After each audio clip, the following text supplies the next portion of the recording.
Hello po, Jimmy Junior Bautista po. Isa po ako sa proud client of M Goldex. Hindi po ito about sa M Goldex po ngayon. Bali, nagdadrive po ako ngayon papuntang Calgary. Bali, nag-stop over lang po ako dito para ipakita din sa inyo kung anong nakikita ko ngayon. Ito po yung napakagandang view. Nasa Jasper po ako, Jasper Highway.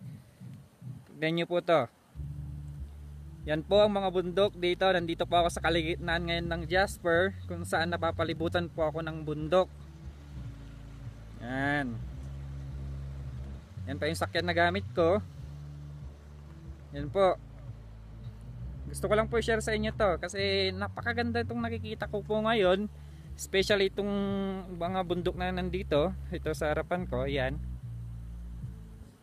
Bali yung bundok na po yan. Yung puting yan, mga snow pa po. Bali nagsimula na po yung summer dito sa Alberta, Canada. Pero yung mga bundok dito sa kagaya ng Jasper or Banff, meron pa po. Yan lang po. Gusto ko lang po i-share sa inyo yan kasi gusto ko rin makita ninyo. Napakagandang tanawin. Nakaka-relax, sulit ang 6 hours driving.